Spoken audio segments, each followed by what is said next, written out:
Hi friends, welcome to Koteswari cooks. చూడండి, మనం ఈరోజు పదకొండు లైక్ అనేది చేయండి ఫ్రెండ్స్. వీడియో అనేది సబ్స్క్రైబ్ చేయండి, లైక్ చేయండి. సొరకాయ అండి, సొరకాయ బజ్జికాయలు, పచ్చిమిర్చి, పెసరపప్పుతో సొరకాయ పప్పు చేస్తున్నాను ఫ్రెండ్స్. భలే తేలిగ్గా బాగుంటుంది. పెసరపప్పు ఒక కప్పుడు తీసుకొని నానబెట్టి గిన్నె తీసుకొని గిన్నెలో మునిగే అంతవరకు వాటర్ వేసి ఉడికించాలి. ఉడికించినాక పొంగు అనేది వచ్చింది. ఆ పొంగు తీసివేసుకోవాలి. తీసివేసుకొని ఆ పొంగుని తీసివేసుకొని మునిగేంతవరకే వాటర్ వేసుకోవాలి. పెసరపప్పు చాలా చలవ చేసిద్ది, చర్మానికి చాలా మంచిది. చుండిపిండిలో కూడా వాడుకుంటాము పెసల్ని. మనం పచ్చ పెసలు వడపప్పుకి అన్నిటికీ వాడుకుంటాము. చలవ చేసే గుణం ఉంది చర్మానికి. ఎండాకాలంలో ఇవి వారానికి 2 సార్లు అయినా ఇలా తినవచ్చు. బజ్జికాయలండి, బజ్జికాయలు 2 కాయలని నేను ముక్కలు చేసి వేసాను పెసరపప్పులో. ఆ తర్వాత సన్నగా తరుక్కోవాలండి. లేత సొరకాయ, అనపకాయ అంటారు. ఈ అనపకాయతో సొరకాయ వేసుకొని లెమన్ జ్యూస్ వేసుకొని పప్పు చేసుకుంటే ఎంతో టేస్టీగా ఉంటుంది. నెయ్యి వేసి తాలింపు వేసుకొని నేతితో పూరీలో తింటే ఈ కూర చాలా రుచిగా ఉంటుంది. చాలా రుచిగా ఉంటుంది. పూరీతో కలుపుకొని పూరీ చేసుకొని తింటే చాలా బాగుంటుంది ఫ్రెండ్స్. అదేవిధంగా మగ్గినాక పెసరపప్పులో మిరపకాయలు, సొరకాయ ముక్కలు సన్నగా తరిగాను, తురుమైనా వేసుకోవచ్చు, బాగుంటుంది.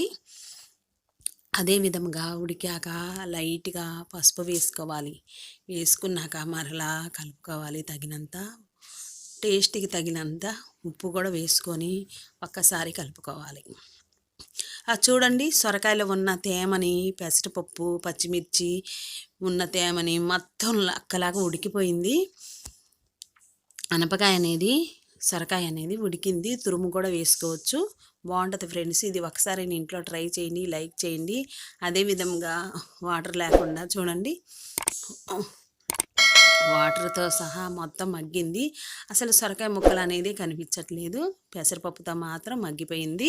ఇదే విధంగా మీరు ట్రై చేస్తే చర్మానికి, మొహ సౌందర్యానికి చాలా బాగుంటుంది. దాన్ని పోపు వేసుకోవాలి ఫ్రెండ్స్. బాండీ కానీ మొగుడు కానీ పెట్టుకోవాలి. పెట్టుకున్నాక నెయ్యి వేసుకోవాలి. నేను ఆయిల్ వేసాను, వంట ఆయిల్ వేసుకొని ఊరమిరగాయలు, ఉప్పు మిరగాయలు అంటారు, ఉప్పు మిరగాయలు వేయించుకోవాలి. 4-5 తీసుకొని మనకు సరిపడినంత వేసుకోవాలి. రైస్లోకి మనం ఇది నెయ్యి వేసుకొని తింటే చాలా టేస్ట్గా ఉంటుంది. ఉప్పు మిరగాయలు ఆరబెట్టుకొని చూడండి, ఉప్పు మిరగాయలు వేయించుకొని తింటే ఆ లుక్కే వేరు, బాగుంటుంది ఫ్రెండ్స్. మీరు ఒకసారైనా ఈ టేస్ట్ పరంగా ఇది ఇంట్లో ట్రై చేసి తినండి. వారానికి 2 సార్లు అయినా ఈ పెసరపప్పు అనపకాయతో చేసుకొని తింటే చాలా రకరకాలుగా చేయొచ్చు. పెసరపప్పుతో ఇలా 2 సార్లు అయినా తీసుకొని తినచ్చు. చర్మానికి చలువ చేసిద్ది, ఎముకలకి, చర్మానికి చాలా మంచిది. ఇదే విధంగా ఆయిల్ వేసుకున్నాక అప్పడాలు కానీ ఊరమిరగాయలు కానీ వేయించుకొని దోరగా వేయించుకోవాలి. గోల్డ్ కలర్లోకి వచ్చిన దాకా వేయించుకొని అక్కడ పెట్టుకోవాలి. దానిలో రైస్లో నెయ్యి వేసుకొని పెసరపప్పు, సొరకాయ కాంబినేషను, పచ్చిమిరకాయ వేసాను, బజ్జి మిరపకాయ, బాగుంటుంది ఫ్రెండ్స్. మీరు ఒక్కసారైనా ఇలా ట్రై చేయండి. ప్రతి ఒక్కరు లైక్ చేయండి ఫ్రెండ్స్, సబ్స్క్రైబ్ చేయండి, లైక్ చేయండి ఫ్రెండ్స్. వీడియో అనేది బెల్ అనేది నొక్కండి. ఇవి దోరగా వేగాక తీసుకొని పక్కన పెట్టుకోవాలి ఫ్రెండ్స్. ప్లేట్లోకి మనం తినే కొద్దికి తినాలనిపించే ఊరమిరపకాయలు బాగుంటాయి ఫ్రెండ్స్. ఇలాగా ఒక్కొక్కసారి ఇలా తయారు చేసుకొని పక్కన పెట్టుకొని అప్పడం, వడియం, ఉప్పు మిరగాయలు వేయించుకొని తింటే బాగుంటుంది. తర్వాత పోపు దినుసులు వేసుకోవాలి. అదే ఆయిల్లో నెయ్యి వేసుకుంటే ఇంకా కమ్మగా ఉంటుంది.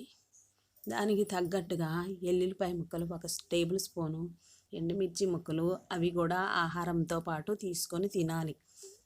తింటే చాలా బాగుంటుంది. మిరపకాయ కూడా, ఎండుమిరపకాయ కూడా నవలి మింగాలి ఆహారంతో పాటు. కరివేపాకు వేసుకోవాలి. వేసుకున్నాక దీంతో దట్టంగా ఇంగువ వేసుకోవాలి. ఇంగువ కూడా పోపు అనేది గోల్డ్ కలర్లోకి వచ్చిందాకా వేగాలి. ఆయిల్ కూడా నేను సమానంగా వేసాను, తగినంత, ఎక్కువ వేయలేదు. మీరు చూసి ఇంకాస్త కావాలంటే వేసుకోండి. నెయ్యితో పోపు వేసుకుంటే సూపర్గా ఉంటుంది. ఇంగువ వేసాను. దీని కాంబినేషన్ పూరీ చేసుకొని పూరీలో వేసుకొని తింటే భలే ఉంటుంది ఫ్రెండ్స్. నేను ఎప్పుడు చేసినా ఇది పూరీ చేసుకొని పూరీలో పెట్టుకొని తింటే ఈ కాంబినేషన్ అనేది బాగుంటుంది. రైస్లో కూడా బాగుంటుంది. ఇదే విధంగా పోపు అంతా సమానంగా వేగాలి. ఎల్లుల్లిపాయలు, సాయిపప్పు, ఆవాలు, జీలకర్ర, ఎండుమిర్చి, ఇంగువ, ఎండుమిరపకాయలు వేసుకున్నాక ఈ పోపు అనేది మనం అదిగో చూడండి, ఆ పప్పుని పెసరపప్పుని సొరకాయ ముక్కలతో పచ్చిమిర్చితో ఉడికించిన ఉప్పు వేసి ఉడికించాము. ఉడికించినాక చూడండి ఎంత లక్కలాగా అయిపోయిందో, మెత్తగా ఉడికింది, మెత్తగా ఉడికిపోయింది. ఇదే విధంగా ఇది 2 రోజుల పాటు అలాగే ఉంటుంది, ఎక్కడికి పోదు, చెడిపోదు, బాగుంటుంది. ఆ తర్వాత ఆ గిన్నెలో కొంచెం అనేది మనం ఆ పేస్ట్ అంతా వేసుకున్నాము. పెసరపప్పు, సొరకాయ ఉడికిపోయింది, గెరెట పెట్టి కలదిప్పుకున్నాము. పోపులో వేసుకున్నాక తర్వాత కొంచెం ఒక అరకప్పు వాటర్ వేసి ఆ గిన్నెలో నీళ్ళు ఈ పప్పులోకి వేసుకుంటున్నాము. వేసుకొని కలుపుకుంటే 2 నిమిషాలు ఉడకనివ్వాలి. బాగుంటుంది ఫ్రెండ్స్. ఇదే విధంగా తయారు చేసుకొని తింటే రైస్లోకి ఎంతో కమ్మనైన సొరకాయ పెసరపప్పు నిమ్మకాయతో చేస్తున్నాము. నిమ్మకాయ జ్యూస్ తీసుకొని పక్కన పెట్టుకోవాలి. ఒక చెక్క పట్టిద్ది. అవి పూర్తిగా చల్లారినాక వేసుకోవాలి.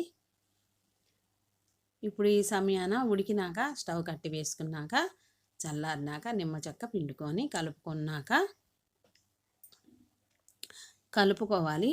కలుపుకుంటే చూడండి ఎంతో టేస్టీ అయినా ఎంతో గుమ్మగుమ్మలాడిపోయే ఈ పెసరపప్పు, సొరకాయ పెసరపప్పు రెడీ అయింది.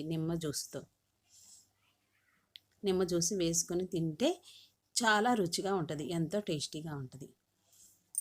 అదేవిధంగా అందరూ తయారు చేసుకొని తింటారని, వారానికి 2 సార్లైనా తింటే చర్మానికి, మొహ సౌందర్యానికి ఎంతో చలవపరిచే ఈ రైసు ఎన్నో సుగంధాలు ఉన్నాయి. ఇందులో అనపకాయలు చాలా విటమిన్స్ ఉన్నాయి.